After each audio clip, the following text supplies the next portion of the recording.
Nah, setelah si Seno tersadar kalau dia tidak akan bisa menguasai bumi kalau masih ada Wyman, akhirnya dia memutuskan bergabung dengan tim Senku. Baru saja bergabung, ia tuh langsung menciptakan sebuah alat untuk mendeteksi endapan macam-macam logam. Setelah digunakan, akhirnya berbagai macam mineral pun didapat. Ya, tentunya mineral-mineral itu akan dijadikan bahan pembuatan roket dan lain sebagainya. Dan untuk menyempurnakannya, Senku hanya butuh satu lagi bahan, yaitu besi. Setelah itu mereka pun akhirnya mengambil kembali kapal Perseus yang sudah tenggelam selama bertahun-tahun dan diambili besinya untuk didaur ulang.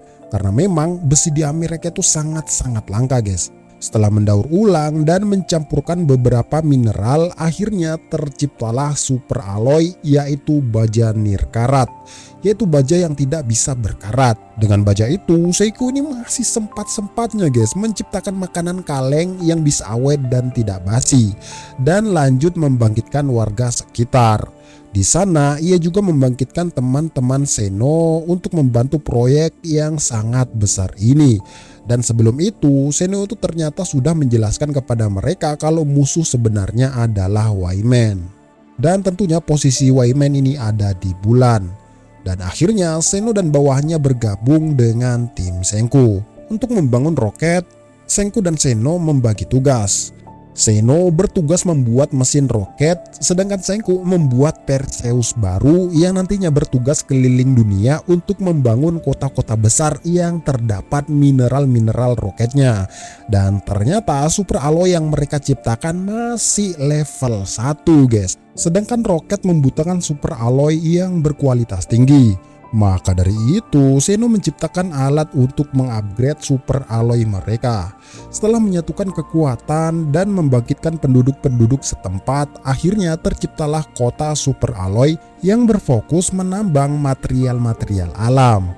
Karena untuk menciptakan kapal Perseus membutuhkan bahan bakar yang sangat banyak dan di daerah hutan Amazon ini tidak ada bahan bakar minyak. Akhirnya Senku menciptakan bahan bakar organik yang tercipta dari tai yang difermentasi yang nantinya akan menjadi gas. Ya kayak biogas gitulah, guys. Tak sampai di situ saja, Senku ini menciptakan alat yang bisa mengubah bahan bakar gas menjadi bahan bakar cair. Singkat cerita, setelah beberapa bulan bekerja, akhirnya Seno berhasil menciptakan engine pesawat jet dan Senku juga berhasil menciptakan bahan bakar cairnya.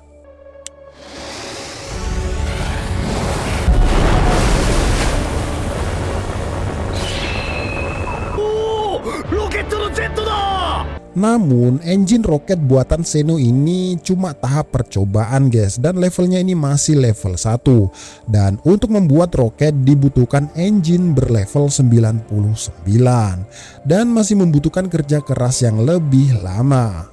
Keesokan harinya Ryusui membagi tim menjadi 3. Yang pertama akan tinggal di kota super alloy yang berfokus menambang dan menyempurnakan mesin roket. Tim kedua akan kembali ke kota jagung yang akan membangkitkan tambahan SDM di sana dan memulai kembali produksi jagung. Dan tim yang ketiga akan pergi ke kota-kota baru dan membuka peradaban di kota tersebut dengan tujuan mengumpulkan sumber daya dan material roket. Singkat cerita, kapal Perseus pun akhirnya selesai dibuat. Kapal Perseus ini dibuat dengan mesin jet yang berkecepatan tinggi agar lebih cepat menjelajahi dunia tentunya. Yang dulunya cuma 300 tenaga kuda, sekarang sudah di-upgrade menjadi 10.000 tenaga kuda. Ya tentunya dengan material super alloy yang mereka ciptakan kemarin. Saking kencengnya sampai-sampai Chrome ini menangis terharu, guys. Karena dari material-material yang cuma didapat dari tanah menciptakan mesin yang sangat luar biasa ini. Nah, di tengah-tengah perjalanan, Senku di kapal Perseus, Ukyo di kota jagung, dan Leonardo di kota super alloy sama-sama menerima signal dari bulan yang artinya pesan dari Wyman. Setiap frekuensi yang ada di bumi aktif, pasti Wyman ini mengetahuinya. Dan pesan tersebut disampaikan dalam kode Morse, yaitu "Do you wanna die?" Apakah kamu mau mati?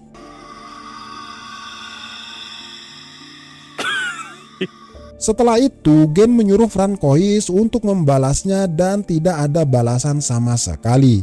Dengan begitu, Senku ini semakin penasaran dan makin semangat ingin bertemu dengan Wyman. Dan 3 alat yang akan dibuat untuk menemui Wyman adalah mesin roket, pesawat antariksa, dan yang terakhir adalah baju astronot. Dan sekarang tujuan mereka yang pertama ke kota Barcelona Spanyol untuk mencari pemain bola profesional. Tapi bohong.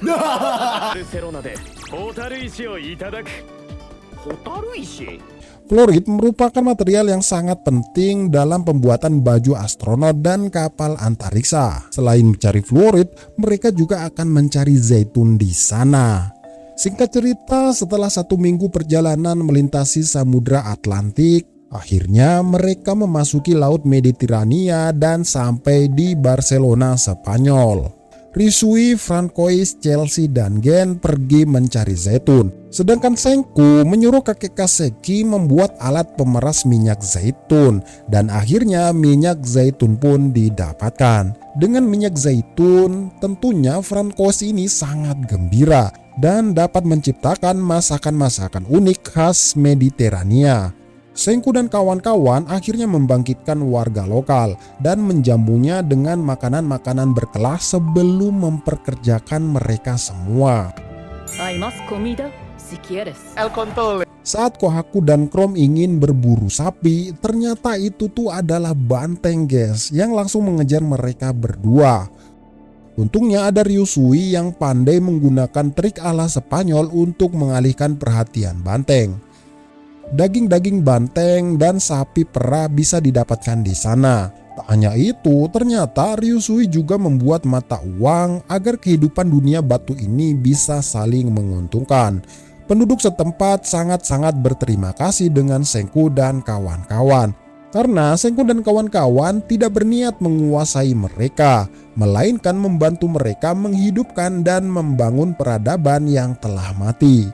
Padahal di balik itu semua, Ryusui ini telah berhasil menguasai mereka dengan mengendalikan mata uang dunia baru ini. Nah, setelah itu akhirnya bekerjalah mereka semua dengan sukarela tanpa terpaksa. Ya, karena mereka juga mendapat imbalan setelahnya, guys. Setelah mendapatkan fluorid dengan jumlah yang cukup besar, Senku sempat membuat teleskop. Yang tentunya dengan menggunakan fluorid, gambar makin besar dan terlihat sangat-sangat jelas. Si Senku juga sempat membuat roket berukuran kecil untuk percobaan. Setelah itu, tujuan mereka selanjutnya adalah India yang merupakan kota matematika. Mereka mengunjungi India karena ingin mencari orang yang sangat ahli dalam perhitungan. Karena perhitungan lintasan roket ini sangat-sangat tidak mudah, guys. Sampai-sampai Senku saja takut salah dalam perhitungannya karena nantinya akan membahayakan pendaratannya di bulan. Karena kapal mereka butuh sangat banyak bahan bakar ketika memutar lewat Laut Afrika, akhirnya mereka memutuskan mengambil jalan pintas melalui terusan Suez. Terusan Suez dulunya ini memang tidak ada, guys. Umat manusia kala itu membukanya secara paksa agar kapal bisa lewat dengan tujuan mengirit bahan bakar. Namun masalahnya bagaimana keadaan terusan Suez saat ini? Apakah sudah tertutup ataukah masih terbuka? Dan mereka tidak akan mengetahuinya sebelum mendatanginya langsung. Chelsea meyakinkan semua orang kalau terusan Suez itu lebih besar daripada terusan Panama dan kemungkinan masih bisa dilalui. Karena mereka tak ingin kehabisan waktu untuk memutar dan melewati terusan Suez yang masih belum jelas itu, akhirnya mereka memutuskan untuk menerbangkan balon udara dan melihatnya dengan teleskop terbaru mereka. Setelah melihatnya dari atas, ternyata terusan Suez terhambat. Namun untungnya cuma terhambat oleh kumpulan batang-batang pohon saja dan masih ada cara untuk melewatinya. Karena bendungan batang pohon yang menghalang itu lebarnya sangat-sangat luas, sekitar 20 meter. Untuk memindahkannya juga butuh waktu yang sangat-sangat lama. Akhirnya Senku ini berencana menggunakan roket mininya untuk meledakkan bendungan batang pohon tersebut. Dengan menggunakan remote control, Ryusui ini mengendalikan roket tersebut dari atas balon udara. Dan bam! Akhirnya mereka berhasil menghancurkan penghalang tersebut. Tak lama menunggu, mereka ini langsung melewatinya dan lekas bergerak menuju India dan mencari seseorang yang sangat ahli dalam bidang matematika. Nah, sekali lagi Sengku mengkonfirmasi kalau perhitungannya terhadap lintasan roket itu hitungan kasar yang mendekati saja. Dan hitungan seperti itu tidak bisa diterapkan pada roket. Karena sedikit saja meleset, semua awak kapal pasti akan mati. Ternyata perusahaan ayah Ryusui yang bernama perusahaan Nanami telah membangun universitas terkenal di India. Makanya Ryusui lah yang menyarankan ke sana. Ryusui berencana membangkitkan seseorang bernama Sai, yaitu orang yang sangat jenius dalam bidang matematika. Singkat cerita, sampailah mereka ke India. Karena di India banyak sekali rempah, akhirnya mereka menyempatkan diri untuk mencari rempah-rempah tersebut. Ya, kalian sudah pasti tahu lah si Francois ngapain. Ya, tentunya langsung masak ala masakan India. Karena si Ryusui ini sangat kenal dengan orang yang bernama Sai itu, Ryusui memperkirakan kalau Sai pasti berada di universitas. Karena cahaya pembatuan sampai ke India sekitar jam 9.30 pagi, yaitu jam-jam belajar anak kuliahan. Karena ada Dr. Chelsea yang sangat ahli dalam ilmu geografis dan dibantu dengan Sengku, tanpa lama-lama mereka sampai ke lokasi universitas tersebut, walau bangunannya sudah tidak ada. Ryusui pun menggali tanah dengan menyemprotkan air dengan tekanan tinggi. Dan akhirnya dapat menemukan patung Sai. Nah, saat dibangkitkan, pada awalnya Sai ini sangat-sangat berterima kasih. Arigatou. Namun pada saat melihat Ryusui, si Sai ini langsung kabur melarikan diri. Tak menunggu lama, si Kohaku ini langsung menangkap Sai dan membawanya kembali. Ternyata si Sai ini trauma karena tidak mau berurusan dengan perusahaan Nanami. Dan akhirnya Ryusui menjelaskan kalau pria bernama Sai ini bernama lengkap Nanami Sai, dan Sai itu adalah kakaknya sendiri. Sungguh-sungguh membagongkan. Sai mengaku kalau dia sebenarnya tidak ahli dalam matematika, dan itu hanyalah rumor yang Ryusui buat-buat saja. Namun Ryusui meyakinkan semuanya kalau ia tahu kemampuan Sai sebenarnya karena mereka bersaudara. Dulu waktu Sai berumur 4 tahun, Ryusui melihat kalau kakaknya sangat mudah menghafal angka-angka, sampai-sampai gurunya juga heran.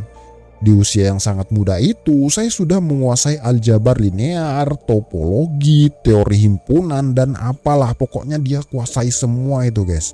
Ayahnya saya pun memaksakan anaknya untuk berfokus dalam matematika, karena kedepannya ia akan menjadi aktuaris perusahaan Nanami nantinya. Namun ternyata si Sai ini suka main game guys. Sampai-sampai ia tuh main game sembunyi-sembunyi agar tidak disuruh belajar terus-terusan. Karena suka dengan game, akhirnya bakatnya pun bangkit. Ternyata Sai ini suka ngoding dan mahir dalam membuat aplikasi dan juga game. Namun karena ketahuan ayahnya kalau Sai ini bisa buat game, akhirnya penggunaan laptop si Sai ini dibatasi dan hanya boleh digunakan untuk belajar. Dan porsi belajarnya akan ditingkatkan 2 kali lipat. Setelah ngeteh bareng Ryusui menyuruh kakaknya untuk melakukan semuanya yang ia inginkan, yaitu untuk tetap belajar dan menjadi matematikawan agar membuat ayahnya puas untuk sementara waktu. Dan ya setelah itu bisa memainkan game, bahkan membuat gamenya sendiri. Nah, semenjak dari situlah setiap Ryusui ini ketemu Sai, Ryusui selalu saja menyuruh Sai untuk bergabung dengannya melakukan sesuatu. Namun Sai terus saja menolak dan selalu melarikan diri. Dan begitulah ceritanya kenapa Sai ini sampai ke India, karena berusaha kabur dari kekangan perusahaan Nanami. Setelah sadar kalau di dunia batu ini tidak ada komputer, akhirnya si Sai ini merasa sedih dan putus asa. Sengku menjelaskan kalau mau membuat komputer yang layak setidaknya membutuhkan waktu paling cepat 5-10 tahun. Setelah itu, ia pun mengurung diri di kamarnya sambil berpikir apa yang harus ia lakukan 5 tahun ke depan di zaman yang tidak ada komputernya. Saat melihat penanya jatuh, ia akhirnya terbayang-bayang coding programan. Dan pagi harinya di depan pintu kamarnya Sai, makanan Sai ini semalam tidak tersentuh sedikit pun. Padahal aromanya itu sangat semerbak, guys. Saat Gen membuka pintu kamar Sai, alangkah terkejutnya mereka semua melihat Sai menulis bahasa program di tembok-tembok kamarnya. Sai pun merasa malu karena tidak punya pilihan selain menumpahkan bakatnya ke tembok. Bahkan si Senku pun tidak mengerti bahasa program seperti itu.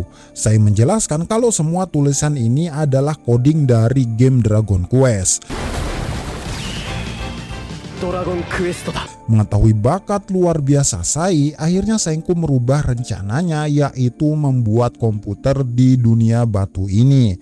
Rencananya Senku menyuruh Sai memprogram kayak semacam konsol game gitu, guys, agar bisa dijadikan alat simulasi peluncuran roket nantinya. Nah, setelah Ukyo, Taiju dan kawan-kawan sampai ke markas Seno atau kota jagung, akhirnya mereka membangkitkan teman-temannya. Bahkan membangkitkan musuh yaitu Brody dan bawahannya. Mereka menjelaskan kalau Dr. Seno bekerja sama dengan Senku membuat roket untuk menemui Wyman di bulan. Dan Dr. Seno menyuruh Brody ikut bekerja sama dengan Senku. Saat Ukyo menjelaskan kalau Senku sekarang di India dan ingin membuat komputer, ya seperti biasa guys, semua orang tuh langsung kaget mendengarnya. Senku menjelaskan pertanyaan Gen soal komputer. Kalau komputer itu simpel, yaitu hanya dunia saklar yang menyala dan mati. Kalau mati ya berarti angka 0, kalau nyala ya berarti angka 1. Ya pokoknya dunia yang hanya dipenuhi dengan angka 0 dan angka 1. Dan saat Senku memperagakan fungsi komputer bersama teman-temannya, si Sai ini masih saja putus asa karena itu merupakan teori simpel dari komputer. Dan di zaman batu ini bagaimana bisa mendapatkan komputer? Senku menjawab kalau ia bisa membuatnya dengan donat kecil ini. Dan donat kecil ini bisa disebut dengan parametron. Parametron itu cara kerjanya ya kayak ayunan listrik gitu guys. Ya pokoknya gitulah. Pada awalnya si Gen ini sudah panik karena mungkin disuruh Senku membuat parametron 800 buah. Seperti saat dia disuruh membuat baterai kecil 800 biji. Namun Senku cuma membuat 5 dulu untuk dites.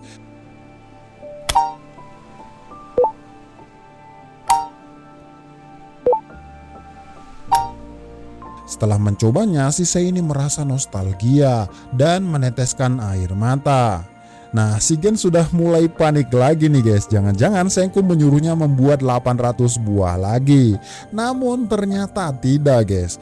Tetapi Senku menyuruh teman-temannya yang di sini ataupun di kota jagung untuk membuat 200.000 parametron. Senku menyuruh Yuzuriha di kota jagung untuk membangkitkan orang sebanyak-banyaknya agar bisa membantunya membuat parametron sebanyak itu. Seno pun turut membantu dengan menyarankan agar membuat fax sungguhan agar dapat mengirim data pembuatan komputer ke kota jagung. Singkat cerita, dibuatlah fax di kota jagung dengan cetak biru yang dibuat Seno yang dititipkan Taiju sebelum berangkat ke kota jagung kemarin. Sedangkan di India, Senku juga membuatnya. Setelah berhasil membuatnya, akhirnya bersiaplah Senku dan kawan-kawan berangkat ke kota selanjutnya dan menyerahkan urusan pembuatan komputer ke kota jagung. Saat Sai pamit ingin tetap tinggal di India, Ryusui menyuruh kakaknya itu untuk ikut dengannya. Namun lagi-lagi Sai masih tidak mau ikut dengan adiknya itu. Nah, pada malam harinya Sai melihat mesin fax bekerja dengan baik.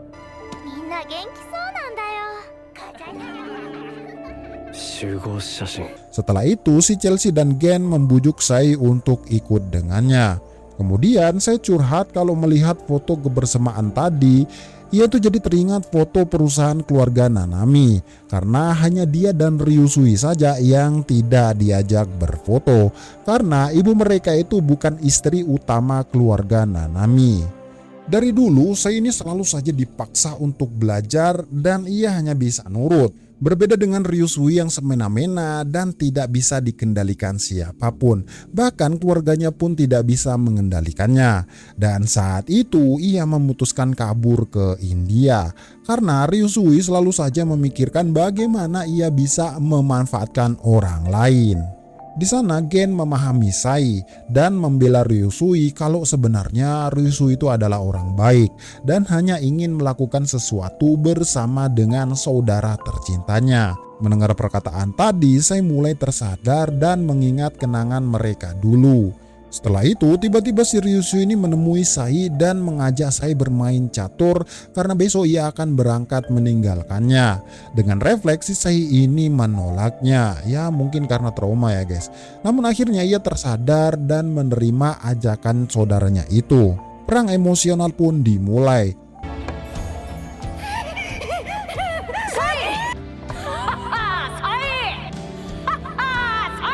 Saat Sai selangkah lagi mengalahkannya, Ryusui memegang tangan kakaknya dan berkata kalau ia akan sangat bosan di atas kapal karena tidak memiliki lawan yang tangguh. Nah, keesokan harinya bersiaplah mereka melanjutkan perjalanan ke kota selanjutnya. Semua awak kapal dan perlengkapan sudah siap. Si Ryusui sempat menunggu kakaknya namun tak kunjung muncul. Dengan perasaan sedih mau tak mau si Ryusui harus meninggalkan kakaknya di sini. Namun beberapa saat kemudian ia mendengarkan suara langkah kaki yang menaiki kapal. Dan ternyata benar, akhirnya si Sai mau berangkat bersama Ryusui.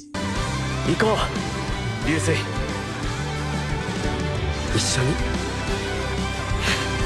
Setelah Sai bergabung dengan tim Senku, akhirnya mereka berdua mulai membuat rancangan komputer yang nantinya akan diserahkan kepada Kota Jagung untuk membuatnya. Setelah itu, penghuni Kota Jagung pun sudah mulai membuat parametron. Namun ada beberapa anggota yang tidak semangat seperti Magma dan juga Yo. Akhirnya si Gen mengirimkan fax yang berisi penyelenggaraan Olimpiade Matematika dan boleh menggunakan alat. Ya tentunya agar mereka semangat mengerjakan komputer ataupun kalkulator. Walau begitu mereka tetap saja tidak semangat. Namun setelah mendengar kalau hadiahnya itu 100 juta Dragos. Nah Dragos itu mata uang yang diciptakan Ryusui guys. Akhirnya mereka langsung semangat mengerjakan parametron. Setelah menyelesaikan pembuatan parametron dan membangkitkan tenaga kerja tambahan, hal yang perlu dibuat adalah memori agar mesin komputer bisa mengingat angka. Ternyata memori terbuat dari magnet yang dicetak sedemikian rupa. Ya pokoknya gitulah guys, pusing juga Mimin ini menjelaskannya. Singkat cerita, dicetaklah magnet bulat dengan ukuran 0,5 yang nantinya akan dirangkai seperti ini guys. Yang tadinya membuat parametron sebanyak 20.000 saja sudah bikin gila. Apalagi ini Senku menyuruh Yuzuriha dan kawan-kawan untuk menjahit magnet yang kayak tadi itu sebanyak 30 juta ikatan. Akhirnya mulailah pengerjaan walaupun bikin sedikit stres. Nah setelah selesai akhirnya yang perlu mereka buat adalah alat untuk menampilkan angka yang bisa dibilang display. Namun pekerjaan itu sangat mudah bagi Joel, semudah membalikan telapak tangan. Nah saat Senku dan kawan-kawan sedang di perjalanan melewati Samudra Hindia, pertandingan Olimpiade Matematika pun dimulai. Pesertanya ada Sai, Senku, Chrome, dan peserta online terakhir adalah Magma. Pada awalnya semua orang mengira kalau Senku dan Sai lah pemenangnya. Namun ternyata si Magma yang sangat tolil ini pun akhirnya memenangkan pertandingan karena menggunakan kalkulator atau mini komputer. 5、8。合ってる。 Namun sekali lagi komputer ini masih level 1 guys dan perlu di-upgrade lagi seiring berjalannya waktu. Dan hadiah 100 juta Dragos pun diberikan kepada Kota Jagung sebagai gaji mereka membuat komputer. Nah singkat cerita pekerjaan besar mereka dilanjutkan. Seno melanjutkan pembuatan mesin roket sedangkan di Kota Jagung mengupgrade komputernya. Nah, si Senku dan kawan-kawan akan pergi ke kota selanjutnya yaitu Australia. Mereka menuju Australia untuk mencari bauksit sebagai bahan baku pembuatan aluminium yang nantinya akan digunakan membuat roket. Singkat cerita, sampailah mereka di Australia. Baru saja sampai, mereka sudah disuguhi bauksit yang sangat melimpah. Ya, karena memang Australia ini guys merupakan negara penghasil aluminium terbesar di dunia. Setelah itu mereka mulai membangkitkan penduduk setempat dan bekerja sama mencari bauksit. Namun karena stok cairan pembangkit dan makanan mereka habis, akhirnya Ukyo dan You datang jauh-jauh dari kota jagung mengantarkan cairan pembangkit dan juga jagung sebagai bahan makanan. Setelah makan malam dengan menu jagung, Ukyo pun menyerahkan Medusa yang aktif kepada Senku. Ukyo menjelaskan kalau sebenarnya baterai berlian buatan kakek Kaseki tidak salah karena Joel mencobanya dan ternyata bisa. Dan ternyata masalahnya jutaan Medusa yang didapatkan di hutan Amazon ternyata sudah rusak karena degradasi. Yang intinya hanya Medusa ini saja yang bisa aktif untuk saat ini. Senku berencana menggunakan Medusa ini untuk melawan Wyman karena ia tak tahu kapan Wyman akan menyerang dengan membatukan manusia lagi. Senku berencana membuat roket secepatnya dan tidak memikirkan akan kembali ke bumi dengan selamat. Yang artinya 3 orang awak yang akan pergi ke bulan akan membatukan diri bersama Wyman. Ya, tentunya untuk masa depan umat manusia. Nantinya setelah membatu ya tinggal menunggu umat manusia menolongnya dari pembatuan.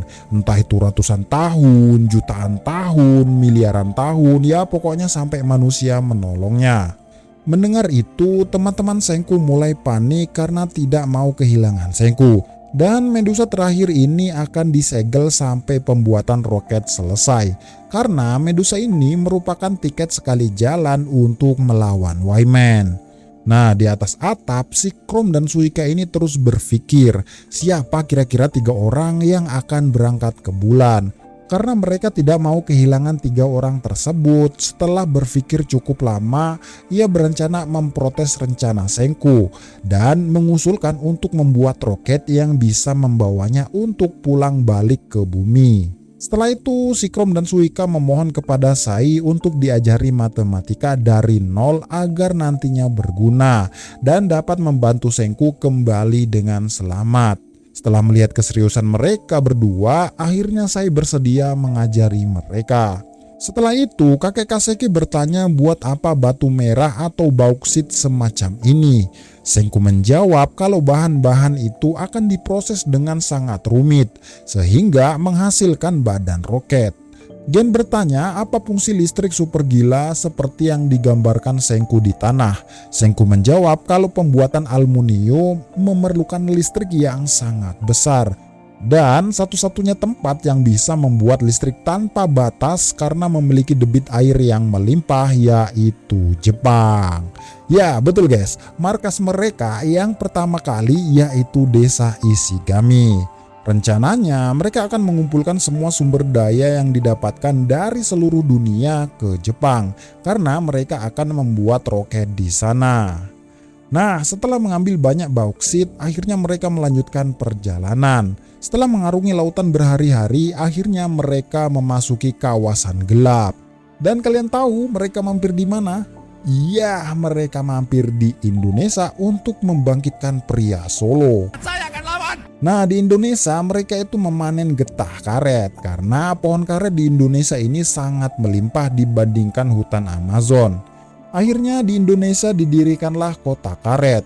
Setelah berhasil membangun kota karet, tujuan akhir mereka adalah Jepang, tempat kelahiran Kohaku. Kohaku sempat terharu karena perjuangannya membuka peradaban bersama Senku sangat-sangat berat. Sampai-sampai harus berpisah dengan keluarga tercintanya. Dan akhirnya tibalah saat-saat bahagia, yaitu kembali ke kampung halamannya dan berkumpul bersama mereka lagi. Namun sebelum pulang ke Jepang, Senku dan kawan-kawan akan membawakan oleh-oleh kepada orang Jepang, yaitu beras. Karena di Indonesia ini sangat melimpah berasnya, akhirnya mereka menyempatkan diri untuk memanennya dan mendapatkan stok beras. Karena stok beras tidak banyak, karena memang ini tuh cuma padi liar gitu loh guys. Akhirnya mereka dan kawan-kawan itu memutuskan untuk membangun sawah buatan dan meningkatkan produksi secara besar-besaran. Di samping itu, si Chrome dan Suika masih terus belajar matematika bersama Sai. Tak lupa juga, Senku dan kawan-kawan juga membangkitkan orang-orang lokal untuk membantu mereka membuat sawah dan menanam beras. Tak hanya itu, Senku juga menyuruh kakek Kaseki untuk membuat mesin menanam padi otomatis agar lebih menghemat waktu. Gen sempat khawatir karena takutnya padi akan mati kalau musim dingin. Senku menjelaskan kalau di Indonesia ini tidak ada musim dingin karena negaranya ini berada tepat di garis khatulistiwa. Singkat cerita, setelah menunggu cukup lama, akhirnya beras pun didapatkan dalam jumlah besar. Kali ini, Francois tidak membuat hidangan khas pria Solo, melainkan hidangan Jepang yaitu onigiri. Francois membuat onigiri agar mereka mengingat kampung halamannya. Dan setelah mencicipinya, akhirnya Senku teringat kenangan bersama ayahnya. Dan Ukyo pun juga sampai menangis karena memakannya. Nah, setelah itu akhirnya mereka melanjutkan perjalanan terakhirnya yaitu ke Jepang. Sebelum ke Jepang, mereka singgah ke Pulau Harta atau pulaunya si Soyuz dan membangkitkan Soyuz dan para bawahannya. Tak berlama-lama mereka langsung melanjutkan perjalanannya ke Jepang. Tak sampai sehari, akhirnya mereka sampai di Jepang. Karena saking kangennya, si Kohaku dan Chrome ini langsung berlari ke kampung halamannya dan melihat tumpukan batu di sana. Ternyata di belakang tumpukan batu itu sudah ada banyak sekali patung-patung penduduk desa. Tanpa berlama-lama, mereka akhirnya membangkitkan patung-patung tersebut. Dan akhirnya setelah sekian lama bertemulah Kohaku dengan saudaranya yaitu Ruri, si janda pirang bekasnya Senku. Setelah itu, si Chrome bertanya kepada Ruri apa fungsi batu-batu bertumpuk ini. Ruri menjawab kalau ia tuh tak membuat tumpukan batu seperti ini, dan hal itu membuat mereka semua penasaran. Setelah berbalik ke belakang, si Suika terharu karena baru bertemu dengan anjing dan babi peliharaannya dulu. Dan ternyata si anjing dan babinya Suika ini yang menumpuk batu selama 10 tahun terakhir. Ya tentunya dengan niat melindungi patung Ruri dan kawan-kawan dari bahaya. Dan ternyata anjing dan babinya Suika ini juga sudah punya keluarga mereka sendiri guys. Setelah itu, anjing dan babinya Suika berpamit pergi menjalani hidup mereka sendiri. Si Francois baru saja mau memasak makanannya, lah si anjing dan babinya Suika ini malah kembali dan meminta jatah. Setelah perut kenyang karena makan sushi buatan Francois, akhirnya Ruri menunjukkan hasil pekerjaannya yang disuruh Senku sebelum meninggalkan Jepang, yaitu membuat bendungan yang nantinya akan menjadi pembangkit listrik tenaga air. Setelah semua kota lengkap dengan perannya masing-masing, tinggal menunggu waktu saja sampai mereka semua menyelesaikan tugasnya masing-masing. Nah, setelah bendungannya sedikit dimodifikasi dan difungsikan, akhirnya terciptalah pembangkit listrik tenaga air raksasa. SDM Jepang juga ditambah. Si Gen menjelaskan kepada orang yang baru bangkit apa yang terjadi dan mengapa kita harus membantu Senku membuat roket untuk pergi ke bulan. Ryusui berniat untuk membuat media hiburan dengan tujuan menyatukan semua orang agar semangat dalam bekerja. Ryusui menyimpulkan makin banyak manusia maka makin sulit menjaga ketertiban. Makanya dia mau bikin media hiburan guys. Singkat cerita, setelah beberapa waktu, si Senku dan kakek Kaseki akhirnya berhasil membuat televisi.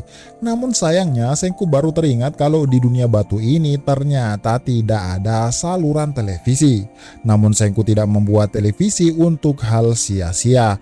Ternyata ia sengaja membuat televisi untuk menjadi layar bagi komputer yang telah berhasil dibuat oleh Kota Jagung. Dan inilah penampakan komputer zaman batu yang bodinya segede gaban. Di dalamnya ada 10.000 parametron dan ratusan ribu magnet untuk menyimpan atau sebagai memori. Dan komputer segede gaban ini CPU-nya itu guys cuma 16 bit dan kecepatannya cuma 60 kHz. Bayangkan kilohertz. Sungguh-sungguh sangat tidak sebanding dengan bodinya ya, namanya juga zaman batu. Dengan ratusan ribu magnet tersebut, komputer ini hanya bisa menyimpan data 512 kilobit ya guys, bukan kilobyte. Jadi kilobyte itu lebih tinggi lagi daripada kilobit. Dan RAM-nya itu cuma 16 kilobit. Setelah itu, Shisei memasukkan program di dalamnya dengan kertas sebagai medianya. Dan saat dinyalakan ternyata berhasil. Dan kertas yang saya masukkan tadi adalah program tentang game Tetris. Tak hanya itu saja, saya juga dapat membuat macam-macam game simple di dunia batu ini. Dengan hal tersebut, akhirnya semua orang sedikit terhibur. Setelah itu, Senku menyuruh kakek Kaseki untuk memvakum atau menghilangkan tekanan udara di dalam tabung Medusa agar si Medusa tetap aman dan tidak rusak karena melapuk. Setelah menguncinya di dalam berangkas, beberapa saat kemudian tabung itu pecah. Di sana ada Yo dan Gen yang mendengarnya. Tak lama berselang, Medusa itu tiba-tiba aktif sendiri guys, padahal tidak ada yang mengaktifkannya. Melihat cahaya tersebut, semua orang panik. Ya, untungnya radiusnya itu tidak jauh dan hanya mengenai mereka berdua. Setelah membangkitkan mereka berdua, dibukalah berangkas Medusa tersebut. Dan benar saja tabung vakum tadi sudah pecah. Nah, si Gen akhirnya menjelaskan apa yang terjadi. Kalau tadi itu sebelum dia mau keluar dari ruangan, tiba-tiba tabungnya pecah dan ada suara klik sebelum Medusa itu aktif. Dan saat si Gen menceritakan kalau Medusa itu aktif sendiri, semua orang panik mendengarnya. Dan kira-kira apa yang menyebabkan Medusa itu aktif? Untuk mencegah Medusa itu aktif sendiri, kakek Kaseki melepas baterai Medusa tersebut. Untuk mengawasi Medusa, Senku ini berniat membuat CCTV. Ia pun langsung bergegas ke kota Kagoshima dengan Perseus Mini untuk menambang selenium. Setelah kembali ke markas, Senku memproses si selenium tadi dengan beberapa racun arsenik. Ya pokoknya prosesnya gitulah guys. Dan akhirnya Senku dapat menciptakan sebuah alat yang jika lensa itu menangkap gambar, maka gambar itu menjadi signal listrik. Lalu signal itu dikirim ke layar TV dan jadilah CCTV. Melihat hal itu, Ryusui mendapat ide kalau dengan TV itu kita bisa membuat siaran langsung. Bukan hanya di Jepang saja, melainkan ke seluruh penjuru dunia. Setelah membuat CCTV dengan jumlah yang banyak, nah akhirnya dikirimlah itu barang guys ke kota-kota yang pernah dibuka. Setelah itu mereka menyiarkan siaran langsung pertandingan baseball, yaitu Jepang melawan Amerika.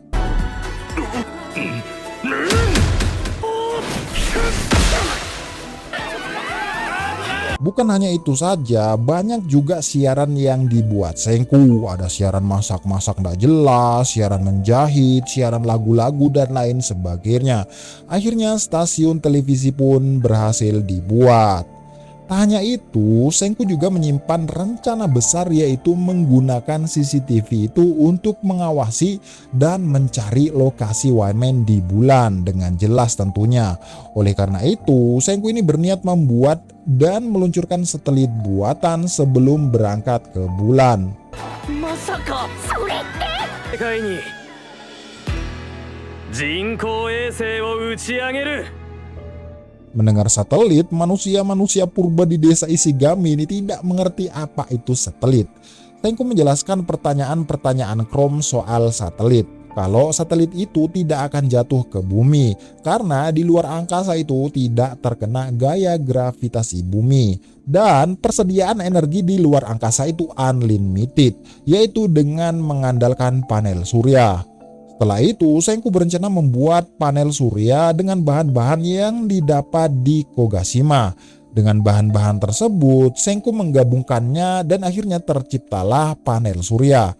すげえ太陽のパワーだけで Lagi-lagi si Chrome ini kepo, bagaimana kalau hujan di luar angkasa? Senku menjawab kalau di luar angkasa itu berada di atas awan, jadi tidak akan terkena hujan ataupun mendung.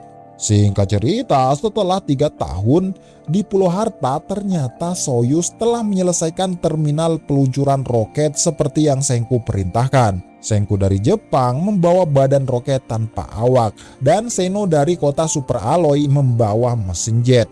Setelah menunggu 3 tahun lamanya, akhirnya inilah momen peluncuran roket pertama di dunia batu ini.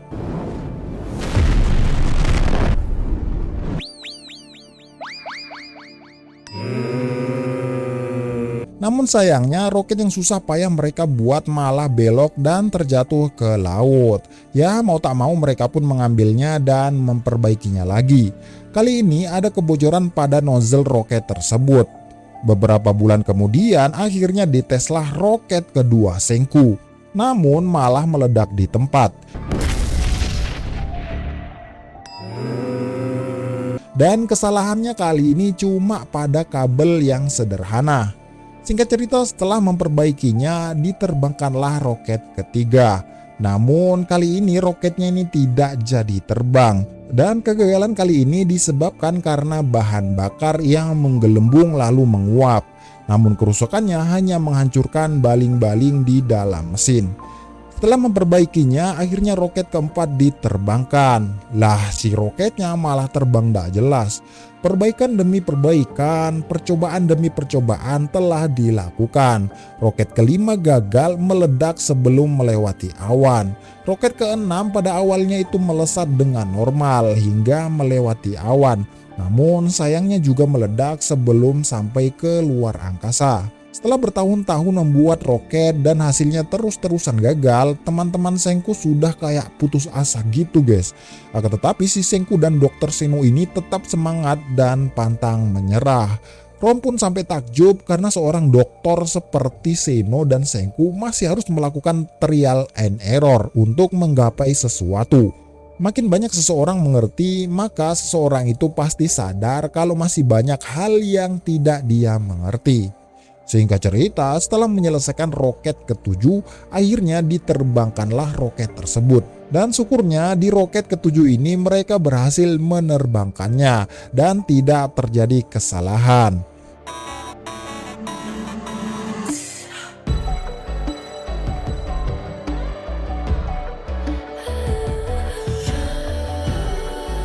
Akhirnya satelit buatan pun didapatkan. Namun untuk membuat roket pulang balik, maka ukuran roket yang akan dibuat kali ini berukuran 5 kali lebih besar daripada roket tadi. Tentunya kegagalan sedikit pun akan membahayakan nyawa para awak. Setelah menghubungkan koneksi ke satelit tadi, akhirnya mereka bisa melihat keadaan luar angkasa. Si Chelsea pun langsung menyadari perubahan bumi setelah beribu-ribu tahun. Setelah itu, Senku dan kawan-kawan lagi-lagi menerima kiriman bahan-bahan mentah dari berbagai negara melalui kapal Perseus masing-masing negara. Ternyata mereka membuat roket lagi yang kali ini membawa teleskop luar angkasa yang tugasnya itu khusus memantau bulan. Setelah berhasil menerbangkannya, akhirnya mereka dapat melihat permukaan bulan dengan sangat-sangat jelas. Si Kohaku yakin ia pasti akan menemukan lokasi Wyman dengan penglihatannya yang tajam. Namun Seno mencelanya kalau itu tidak akan mudah. Senku lalu datang dan menceritakan kalau Kohaku ini memang mempunyai mata yang tajam karena dulu ia pernah menemukan lokasi minyak bumi hanya dari foto saja. Dan Senku yakin Kohaku pasti akan menemukan lokasi Wyman. Melihat hal itu, Suika berkata kalau si Kohaku ini dalam waktu dekat menemukan lokasi Wyman, maka Senku pasti akan membuat roket sekali jalan. dan buru-buru membatukan diri bersama Wyman. Singkat cerita, mereka pun akhirnya fokus dengan tugasnya masing-masing. Setelah Kohaku melihat ada kejanggalan, akhirnya ia buru-buru melapor kepada Seno dan juga Senku. Setelah melihatnya, Seno sebagai ilmuwan NASA yakin kalau yang dilihat itu bukanlah objek alami di permukaan bulan, dan itu sudah pasti lokasi Wyman.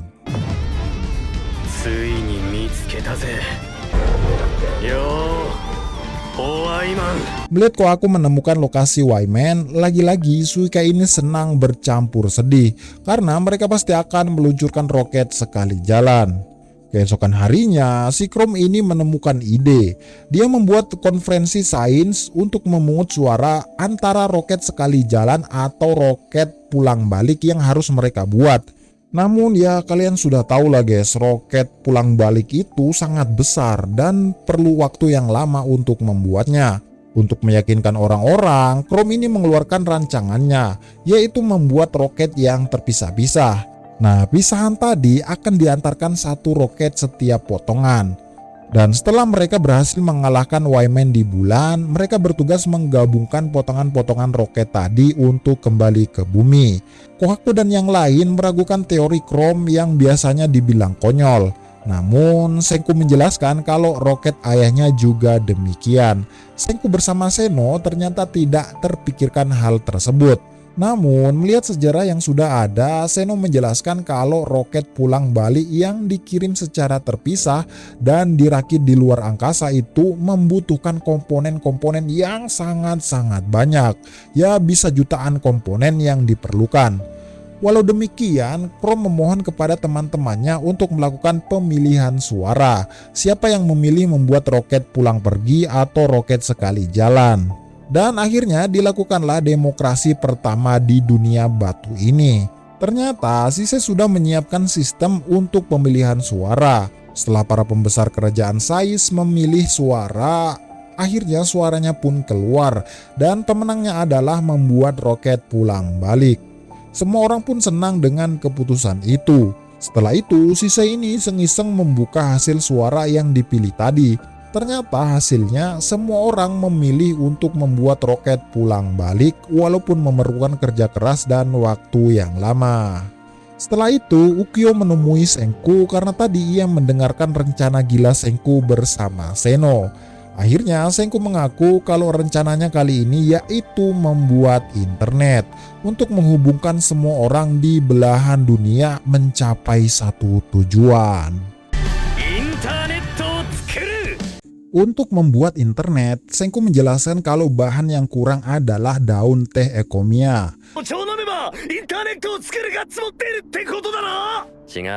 Setelah mendapatkan daun teh Ekomia, ya ngeteh dulu nggak sih? Nah, setelah ngeteh, Senku menjelaskan kalau seluruh bagian dari pohon teh Ekomia ini mengandung cairan lengket. Nah, cairan yang mirip getah karet itu tahan terhadap air dan juga listrik. Ya, bisa dipakai jadi bola golf, bahkan tinta untuk printer 3 dimensi. Ternyata getah pohon Ekomia itu menjadi lapisan penting di dalam kabel internet. Karena nantinya Senku akan membuat kabel yang terhubung ke seluruh dunia melalui jalur laut. Singkat cerita, setelah menyelesaikan kabel, mereka akhirnya menghubungkan kabel itu ke Amerika dulu. Namun ya karena jaraknya ini jauh sekali guys, mereka ini akan membuat titik penghubung di Pulau Hawaii. Setelah sampai Pulau Hawaii, ya ngopi-ngopi dulu gak sih? Singkat cerita, setelah ngopi, akhirnya pekerjaan dilanjutkan. Seluruh negara bekerja sama menghubungkan kabel internet mereka. Setelah cukup lama bekerja, akhirnya internet mereka tersambung dan mereka bisa saling bertemu secara online. Setelah terhubung, akhirnya Senku dan Seno mempresentasikan planningnya untuk membuat roket pulang pergi ini dan butuh jutaan komponen untuk membuatnya. Untuk menjelaskan kepada masing-masing negara, Senku membuat papan tulis online yang nantinya akan digunakan mengirim desain secara online. 電子ペーパーを使うための電子ビームを強いやつと弱いやつの似た場所に光が残って画面にかけるように. Seno menjelaskan kalau roket ini akan membawa 3 awak dan saat hendak terbang si awak harus dalam keadaan membatu. Dan hal yang paling sulit ketika sudah sampai di bulan adalah tidak tahu misi seperti apa yang harus dilakukan di sana. Karena si Wayman ini masih belum jelas makhluk apa dan apakah sains bisa mengalahkannya. Ya, satu-satunya cara yang bisa diandalkan hanyalah Medusa. Dan untuk mencari astronot di dunia lama sangat ribet karena harus mencari lagi. Maka dari itu Zeno akan melatih 3 orang dari kerajaan sains yang akan menjadi kandidat untuk berangkat ke bulan. Dan 3 orang yang akan berangkat adalah pilot, ilmuwan, dan petarung. Yang jelas si Ryusui akan menjadi pilot saat ini karena tidak ada lagi yang lebih mahir menyetir dibandingkan dirinya. Zeno akan tetap berada di bumi sebagai pusat kendali roket. Ya tentunya Senku akan mewakili ilmuwannya dan tinggal mencari kandidat petarung. Karena si Senku ini ketahanan fisiknya kurang, akhirnya dilatihlah dia oleh Zeno, yaitu dilatih berenang untuk melatih tubuhnya dengan tekanan air yang nantinya berguna ketika memakai baju astronot. Senku sempat teringat ayahnya dulu ketika ayahnya baru mau mendaftar menjadi astronot. Setelah mengingat kenangan bersama ayahnya, akhirnya Senku mulai semangat lagi. Dan para kandidat juga dites konsentrasi. Ya jelas si Senku adalah ahlinya. Seleksi petarung pun kayaknya sudah jelas sih, si Tsukasa paling mendominasi. Namun si Kohaku juga tak kalah jago. Nah, pada malam harinya si Tsukasa ini memanggil Kohaku. Belum juga sempat menjawab kalau kenapa dia dipanggil malam-malam, si Tsukasa ini ujuk-ujuk menyerang Kohaku.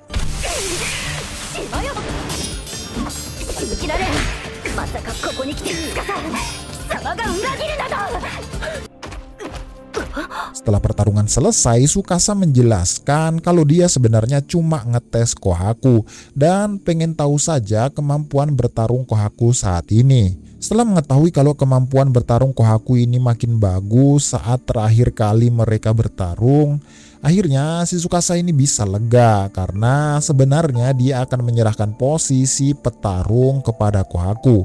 Ya tentunya agar roket terbang lebih cepat karena tubuh Kohaku ini jauh lebih ringan dibandingkan tubuhnya Tsukasa. Setelah mengetahui kandidatnya, akhirnya diumumkanlah 3 awak yang akan berangkat, yaitu Ryusui, Senku, dan juga Kohaku.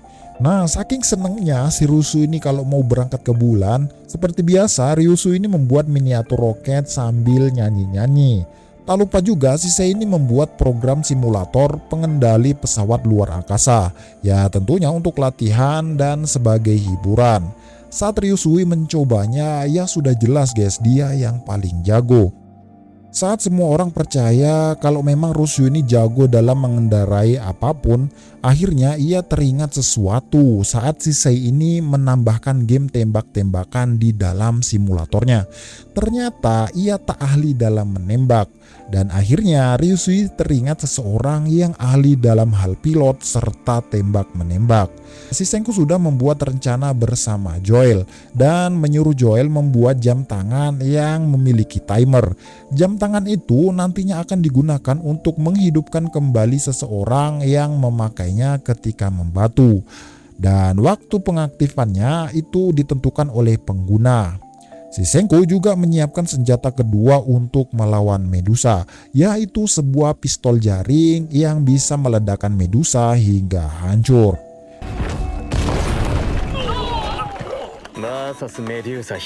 Setelah itu, mereka bertiga latihan tembak-menembak. Tentunya Ryusui lebih unggul di antara Senku dan juga Kohaku. Namun, tatapan mata Ryusui ini tak yakin dengan kemampuannya. Pada malam harinya, Ryusui ini berjalan menuju suatu tempat tersembunyi. Tempat di mana saat Tsukasa dulu dibekukan. Saat memasukinya, kita bisa melihat seseorang yang mempunyai bakat pilot di atas Ryusui dan skill tembak-menembak yang juga di atasnya. Ya, siapa lagi kalau bukan Stanley. Setelah pulang dari menjenguk patung Stanley, Ryusui bertanya kepada Senku dengan menggambarkan bagaimana jika kau menjadi kesatria muda yang jatuh cinta kepada Tuan Putri dan merencanakan masa depan. Namun ada pria lain yang lebih pantas untuk tuan putri itu, yaitu seorang pangeran dari negara tetangga yang lebih bisa membuat kedamaian jikalau mereka menikah. Pertanyaannya, apakah Sengku memilih kalau kesatria muda tadi menikah dengan tuan putri ataukah membiarkan tuan putri menikah dengan pria lain yang latar belakangnya pangeran dan lebih bisa membawa kedamaian di kemudian hari? 何ほざいてんだてめえ。 Akhirnya Sengku menyadari kalau Ryusui sebenarnya menceritakan soal dirinya dan juga Stanley. Sengku menjawab kalau seorang ilmuwan seperti dirinya lebih mengutamakan efisiensi. Sengku berkata kalau ada ilmuwan yang lebih pantas daripada dirinya, maka ia akan menyerahkan tugas penting itu kepada ilmuwan tersebut. Nah, keesokan harinya akhirnya si Sengku, Ryusui, dan Gen mendatangi Seno. Karena mereka berencana akan membangkitkan seseorang pengganti Ryusui yang lebih cocok untuk tugas ini.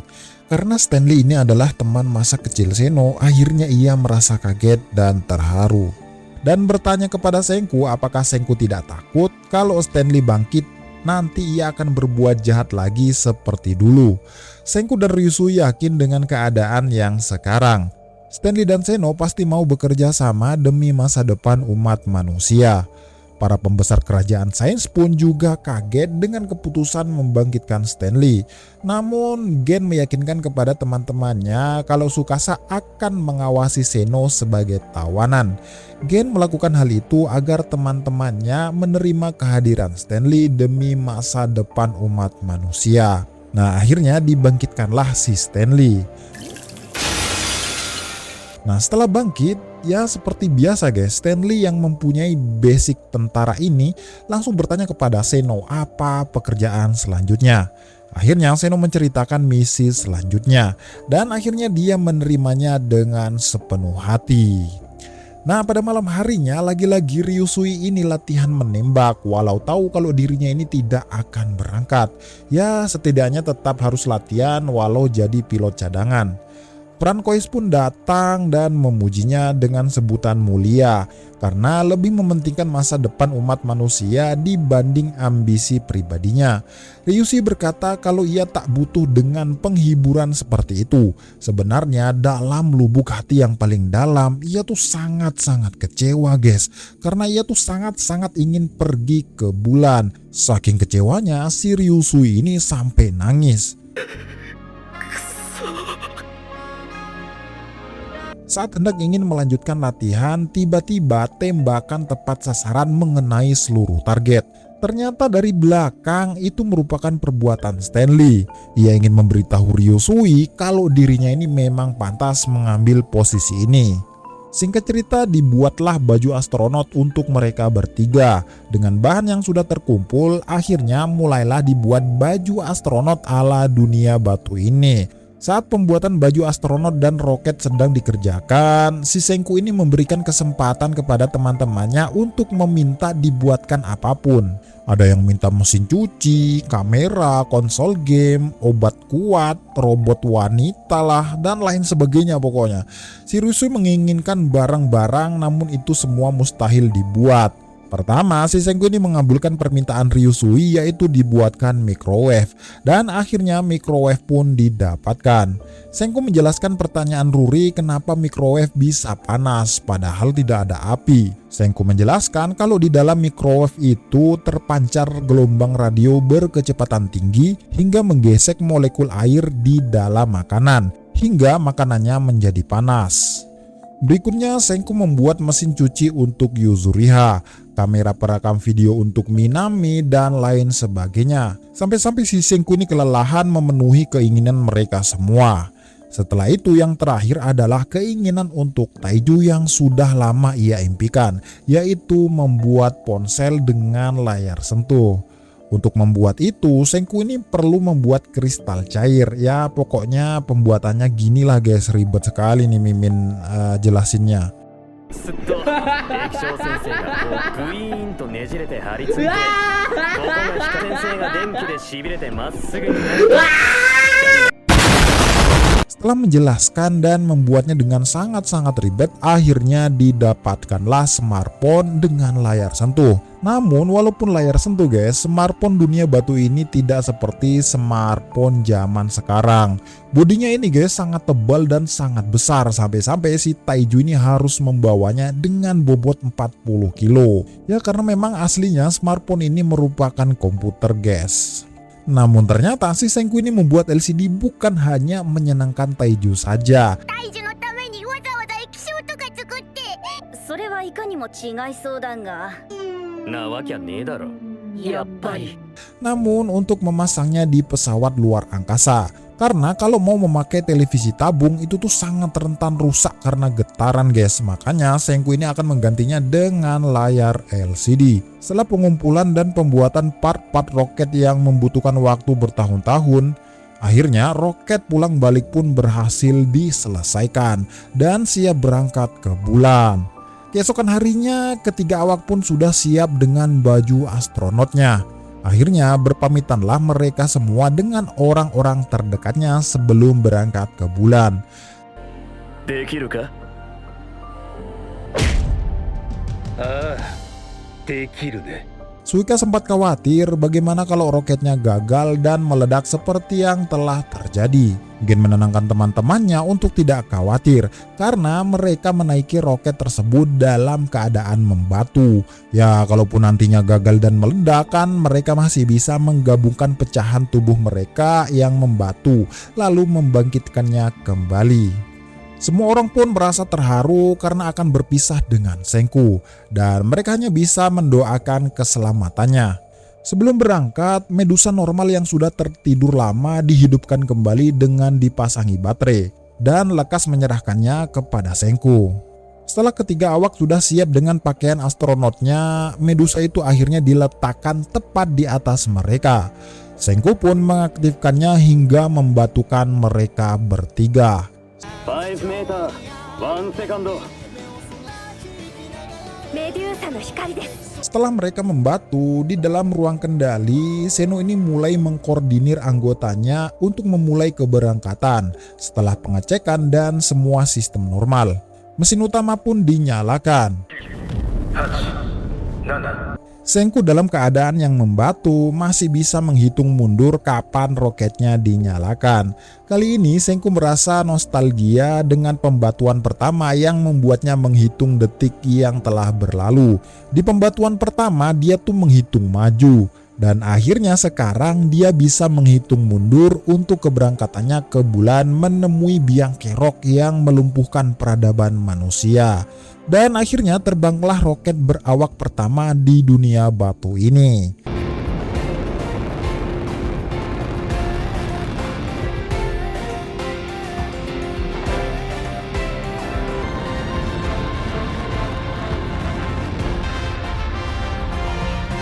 Alhamdulillah perhitungan masih normal dan maksudnya roket tidak ada kendala dan masih terbang dengan bebas. Dan alhasil roket itu pun sampai ke luar angkasa.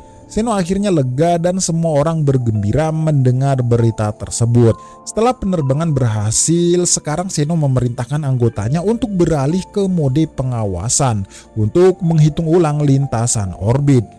Nah, setelah sampai di luar angkasa, ternyata si Senku yang bangkit pertama kali. Ia pun takjub melihat pemandangan luar angkasa. Ia pun segera memakai bajunya. Senku pun heran kenapa cuma dia yang bangkit dari pembatuan. Senku mengira mungkin jam buatan Joel rusak dan aktif sendiri. Tiba-tiba terdengarlah suara Zeno dari speaker. Senku langsung menyimpulkan kalau ia bangkit pasti ulahnya Zeno. Zeno beralasan kalau cairan pembangkit tidak mengalir di ruangan tanpa gravitasi. Makanya ia mengetes untuk membangkitkan Senku dan ternyata berhasil. Senku menyadari apa alasan Zeno. Gen juga demikian. Walau si Zeno ini dulunya sempat menjadi penjahat, tetapi ya bagaimanapun Zeno itu merupakan teman seperjuangan ayahnya Senku. Gen menyimpulkan kalau Zeno sebenarnya memberikan sesuatu untuk Senku, yaitu waktu untuk menyendiri di luar angkasa dan menikmati keindahan luar angkasa. Setelah itu Stanley pun dibangkitkan. Saat Stanley ini sudah bangkit, dia tuh kayak biasa aja gitu loh guys. Dia tuh tak ada rasa takjub-takjubnya gitu loh saat berada di luar angkasa. Setelah itu Zeno menceritakan rancangan pesawat ruang angkasa abad 20 dulu sebelum pembatuan. Mereka pernah merancang pesawat tanpa jendela. Namun para astronot menolaknya. Karena melihat luar angkasa dengan mata kepala sendiri itu sangat penting bagi kesehatan mental para astronot. Stanley pun langsung bertanya kepada Zeno tentang stok oksigen yang disediakan di pesawat ruang angkasa ini. Zeno berkata kalau dia menyiapkan cadangan oksigen yang cukup besar. Mengetahui oksigen lebih dari cukup, si Kohaku akhirnya dibangkitkan.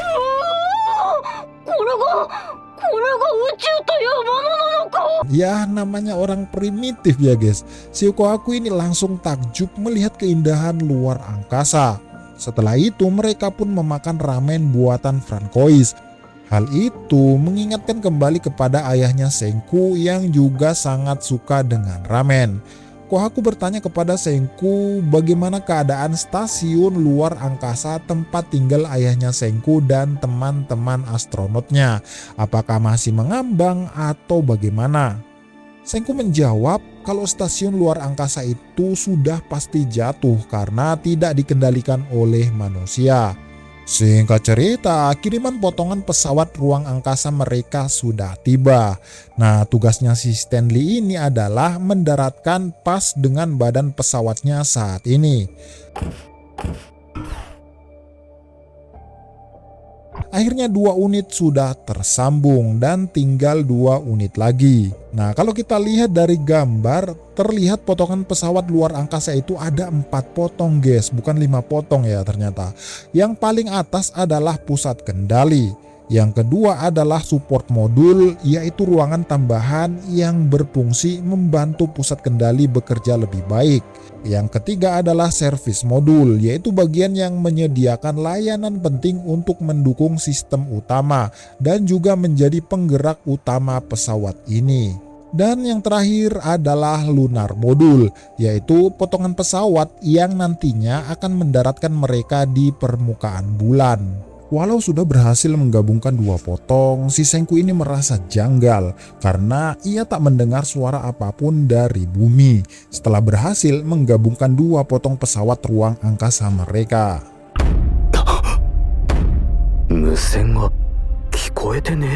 Zeno dan Senku langsung paham pasti ada yang tidak beres di ruangan pusat kendali ini. Singkat cerita, potongan ketiga pun diluncurkan dari bumi dan akhirnya tiba di luar angkasa.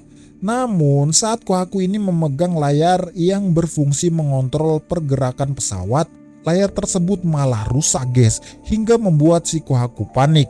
Dia pikir dia merusakkannya karena memegangnya terlalu kuat. Namun Senku menjelaskan kalau itu bukan ulah Kohaku, karena pasti ada kerusakan pada sistem kelistrikan bagian pesawat. Saat mulai proses penggabungan potongan pesawat, layar monitor hanya terlihat setengah.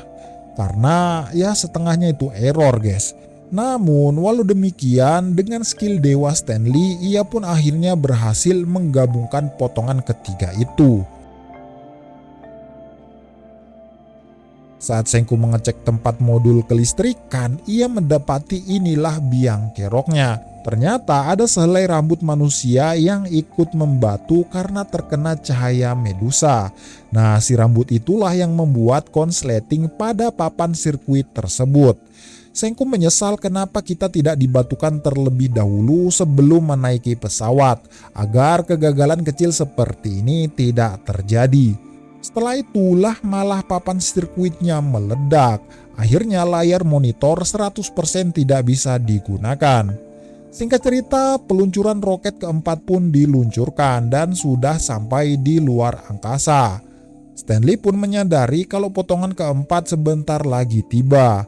Senku mulai panik karena kondensornya terbakar dan jelas tidak ada suku cadangnya di luar angkasa. Ya, mereka pun cuma bisa pasrah melihat potongan keempat yang mulai mendekat.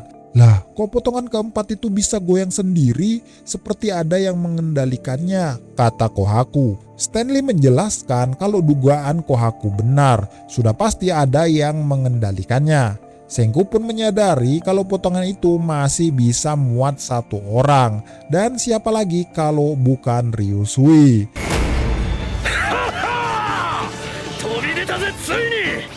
Kenapa Ryusui bisa datang? Karena ternyata pihak bumi itu mendengar suara percakapan Senku dan kawan-kawan.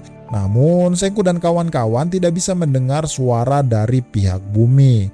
Dan akhirnya ya dikirimlah si Ryusui oleh Seno ke luar angkasa untuk membantu Senku. Namun permasalahannya potongan nomor 4 ini agak susah dikendalikan karena potongan itu tidak memiliki roda reaksi.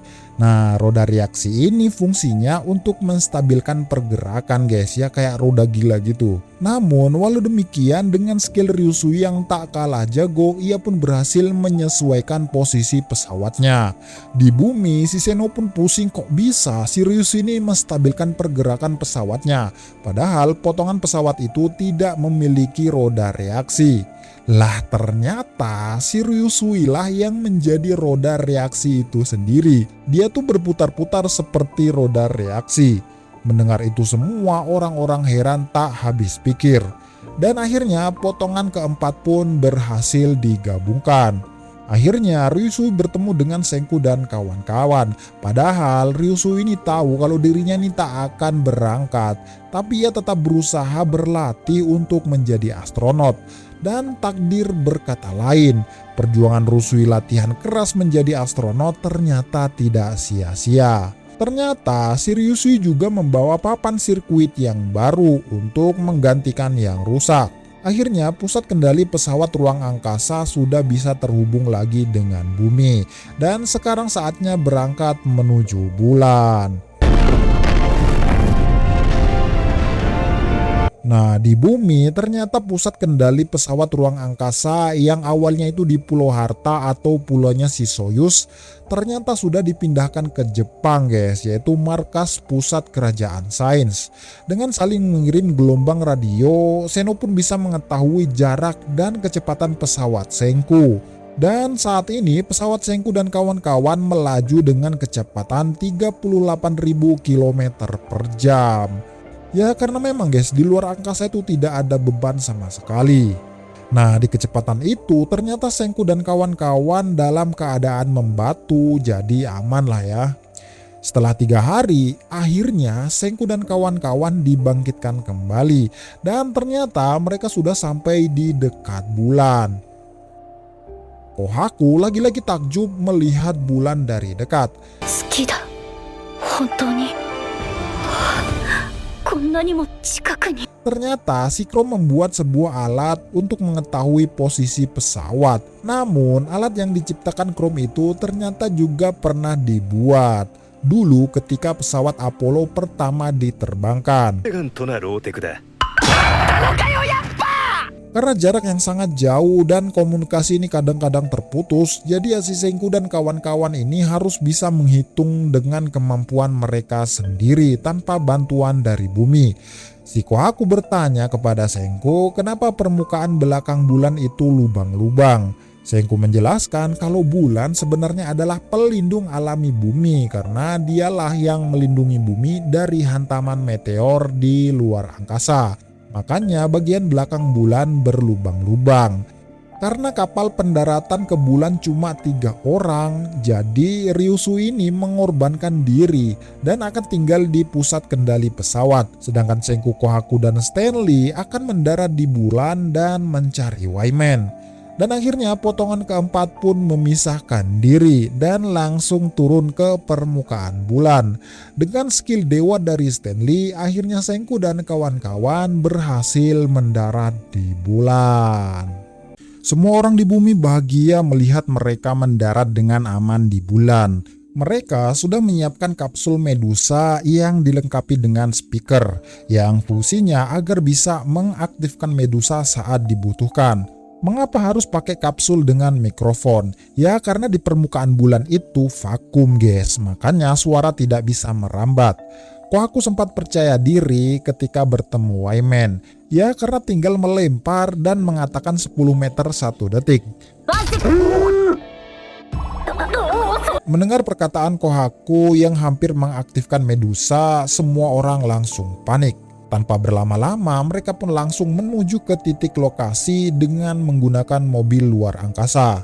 Dan tujuan mereka adalah lembah Taurus Littrow, yaitu suatu lembah di bulan, tempat di mana satelit buatan Senku mendeteksi noda hitam misterius. Di tengah perjalanan, mereka sempat mendapati bendera putih. Stanley menjelaskan kalau itu bendera astronot Amerika yang pertama kali menginjakkan kakinya di bulan. Bendera itu menjadi putih karena terus-terusan terkena radiasi kosmik secara langsung. Mereka juga melihat mobil astronot Amerika yang masih utuh. Ya karena memang udara di bulan itu vakum, guys. Jadi benda-benda apapun yang ada di sana pasti akan awet. Singkat cerita, saat perjalanan, si Kohaku ini mendengar perintah Senku untuk membuka kapsul Medusa. Ya otomatis si Kohaku nurut saja. Saat Kohaku akan membukanya, ia pun dihentikan oleh Stanley. Si Senku pun juga heran kenapa Kohaku tiba-tiba ingin membuka kapsul Medusa. Stanley menjelaskan kalau Senku sama sekali tidak pernah mengatakan apapun. Jadi cuma Kohaku saja yang mendengar suara Senku palsu tadi. Nah, mendengar itu akhirnya semua orang dibuat panik karena memang Senku tidak mengatakan apapun. Jadi itu adalah komunikasi palsu yang menggunakan frekuensi mikrofon. Lah sialnya, oksigen yang ada di dalam kapsul langsung hilang akibat kapsul yang terbuka tadi. Jadi Medusa itu tiba-tiba aktif sendiri. Persis seperti saat Medusa yang divakum di dalam tabung yang kemarin pecah itu. Menyadari hal itu, Stanley langsung mengerem dan sengaja menjatuhkan diri. Akibat mobil Senku terjatuh, monitoring pihak bumi langsung terputus. Namun untungnya masih bisa mendengar suara. Senku spontan menyuruh Kohaku untuk melempar Medusa itu karena tahu Medusa itu akan aktif. Karena gravitasi bulan itu 1/6 dari gravitasi bumi, si Kohaku pun langsung melempar Medusa tersebut dengan sangat jauh, ditambah kekuatan fisik dari Kohaku. Dengan jarak yang cukup jauh, akhirnya Medusa itu tidak mengenai mereka semua. Ryusui juga panik melihat kejadian tersebut dari atas pesawat. Bahkan pihak bumi pun juga panik walau cuma mendengar suara Senku dan kawan-kawan. Nah, tiba-tiba biang kerok pun datang. Noda hitam yang terlihat di kamera satelit buatan akhirnya memunculkan diri. Betapa kagetnya Senku dan kawan-kawan melihat kalau noda hitam itu adalah Medusa yang mempunyai kesadaran sendiri.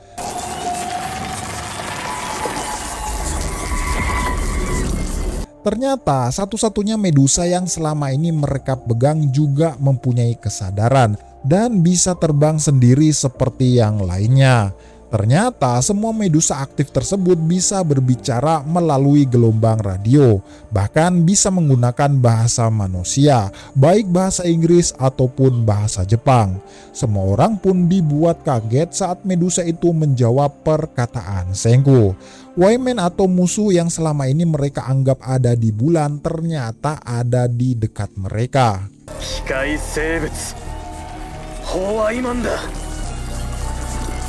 Mendengar perkataan Senku, tambah paniklah semua orang yang ada di bumi. Shigen dengan sangat panik menyuruh Senku untuk bernegosiasi dengan Medusa itu. Bahkan menyuruh Senku memberikan hadiah kepada Wyman. Mendengar itu, Senku pun berpikir keras kira-kira hal apa yang bisa dibuat untuk bernegosiasi dengan Wyman. Setelah berpikir dan mendapatkan ide, Senku menyimpulkan kalau bertahan hidup adalah sesuatu yang sangat penting bagi Wyman. Ya intinya Wyman juga pasti pengen bertahan hidup. Untuk itu Senku mengatakan kalau saat ini manusia tidak bisa membuat salinan Medusa seperti mereka. Tapi manusia saat ini bisa mengisi sumber kehidupan Medusa. Dengan kata lain bisa membuat baterai untuk Medusa. Dan hal itu merupakan hadiah umat manusia untuk Medusa. Sebagai gantinya, Senku menyuruh makhluk Medusa itu untuk Nah, saat Senku ini mengatakan permintaannya, Gen menyuruh Senku untuk bernegosiasi dengan sopan. Ya, kalian tahulah Senku ini sifatnya kayak gimana, guys. 勝手にぶっ放すんじゃねえよ石化構成 Tak segan-segan, Senku ini memarahi semua makhluk Medusa yang ada di sana dengan mengatakan jangan sembarangan menembakkan sinar pembatuan. Mendengar itu, si Wayman pun langsung emosi dan hendak membatukan mereka. Namun untungnya dihentikan temannya yang suaranya itu kayak suara perempuan gitu, guys. やめろなさい。少し黙れ。 Melihat itu, Stanley menyadari kalau Wayman ternyata punya kesadaran sendiri. Senku menyimpulkan kalau para Medusa pasti menginginkan perawatan dari manusia. Akhirnya terungkap, guys, misi Wayman atau makhluk Medusa itu. Kalau para Medusa itu menawarkan keabadian kepada manusia dan mencari manusia yang mempunyai kecerdasan untuk memelihara dan mengembangkan mereka semua. Zeno menyimpulkan kalau mereka adalah makhluk organisme parasit, yaitu parasit mekanis. Mendengar penjelasan Senku, akhirnya Wayman mengaku kalau kesimpulan Senku benar. Ketika si Wayman mendeteksi gelombang radio di suatu planet, maka Wayman menyimpulkan kalau planet tersebut pasti ada makhluk yang sangat cerdas. Makanya saat dunia ini belum membatu, para Medusa ini mengerahkan pasukannya untuk mengidentifikasi DNA melalui burung walet sebelum akhirnya mengidentifikasi DNA manusia. Ia mencoba burung walet untuk menolongnya dari kematian, karena pada dasarnya semua makhluk pasti akan merasakan kematian. Quran Surat Al-Ankabut ayat 57. Wayman juga demikian. Jadi Wayman juga bisa mati karena terkena oksigen yang mengalami oksidasi atau berkarat. Menurutnya kematian adalah hal yang mengerikan dan menakutkan. Karena tujuan terbesar makhluk hidup adalah bertahan hidup, makanya ia menolong makhluk hidup dengan membatukannya. Karena ketika makhluk itu membatu, maka sejatinya akan hidup selamanya. Nah, ketika melihat kalau manusia ini merupakan makhluk yang cerdas, akhirnya mereka berbondong-bondong ke bumi dengan membatukan semua manusia. Cahaya pembatuan dirancang agar individu cerdas yang memakai otaknya terus-menerus itu bisa terbebas dari pembatuan. Mereka berharap dengan bangkitnya orang-orang yang cerdas tadi, maka membantu mereka memelihara dan menjaga Medusa selamanya. Ya, tentunya untuk mencapai tujuan tersebut mereka tuh harus berkorban, guys, yaitu turun ke bumi dan rusak akibat racun yang bernama oksigen. Maka dari itu miliaran Medusa yang menggunung di hutan Amazon itu rusak akibat oksidasi. Sementara sebagian Medusa yang masih normal itu menetap di bulan untuk menunggu momen yang tepat mencari manusia-manusia yang bisa menjaganya. 3000 tahun setelah membatukan manusia, Medusa mendapati signal dari penduduk Pulau Harta yang terpancar dari ikat rambut mereka yang sangat mirip antena, guys. Maka dari itu sebagian mereka turun ke bumi untuk mengajarkan cara menggunakan Medusa kepada mereka. Si Medusa memancarkan gelombang radio yang diterima ikat rambut manusia dan menyuruh manusia itu mengaktifkan Medusa dengan menyebut perintah jarak dan detik. Saat Medusa aktif dan membatukan sebagian mereka, lah si manusia ini malah ketakutan, bahkan memakai kekuatan Medusa ini untuk ambisi pribadi. Walau demikian, para Medusa menganggap kalau manusia yang membatu itu sejatinya terselamatkan. Sampai akhirnya bangkitlah Senku dan Zeno membuat peradaban mereka masing-masing. Namun kenyataannya manusia ini tidak memelihara Medusa. Jangankan membuat salinannya, mengganti baterai saja tidak mampu. Medusa berpikir apakah kemampuan manusia sampai di sini saja dan apakah mereka salah pilih orang. Nah, saat para Medusa berpikir demikian, tiba-tiba mereka merasakan gelombang radio dengan skala besar saat si Senku membuat GPS dan memancarkan gelombang radio. Namun, para manusia tak menginginkan kehidupan abadi yaitu pembatuan. Makanya si Wayman saat itu memberi pesan kepada manusia dengan pesan why yang artinya kenapa. Nah, dari situ para Medusa berpikir untuk menyelimuti manusia sekali lagi dengan sinar pembatuan. Tentunya untuk menyadarkan manusia betapa luar biasanya kekuatan sinar pembatuan tersebut. Saat itu si Wyman mengaktifkan dirinya dengan cara manusia itu sendiri, yaitu rekaman frekuensi gelombang radio dari suara Senku dengan perintah membatukan seluruh bumi. Nah, jadi begitu ceritanya guys, mengapa si Wyman ini terus-terusan memberi pesan kepada Senku melalui gelombang radio, yaitu apakah kamu ingin mati. Setelah itu si Kohaku bertanya kepada Wyman mengapa ia aktif sendiri ketika di tabung vakum.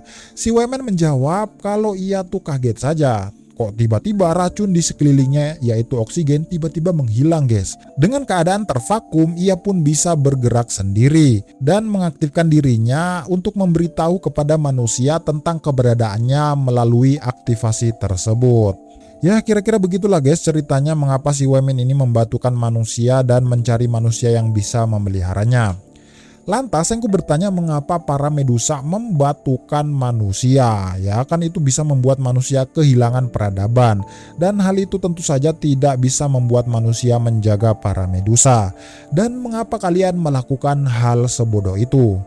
Akhirnya ceritalah temannya si Wyman ini guys. Nah saat pertama kali tiba di bulan, ia tuh mendapati alat perjalanan luar angkasa yang ditinggalkan. Melihat itu mereka pun menyimpulkan kalau makhluk yang membuatnya pasti memiliki kecerdasan luar biasa. Namun ternyata manusia membutuhkan ribuan tahun untuk membangun kembali peradaban dan teknologi. Makanya sebenarnya para Medusa itu salah menilai dan kecewa terhadap manusia guys.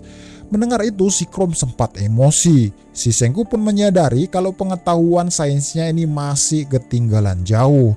Dan tak mengerti kenapa para Medusa bisa melayang dan melawan gravitasi. Senku memastikan kalau suatu saat manusia pasti akan mengungkapnya. Maka dari itu Senku mengajak Wyman untuk bernegosiasi empat mata dengannya. Dengan negosiasi tersebut tentunya akan menentukan nasib manusia dan juga nasib para Medusa di masa depan.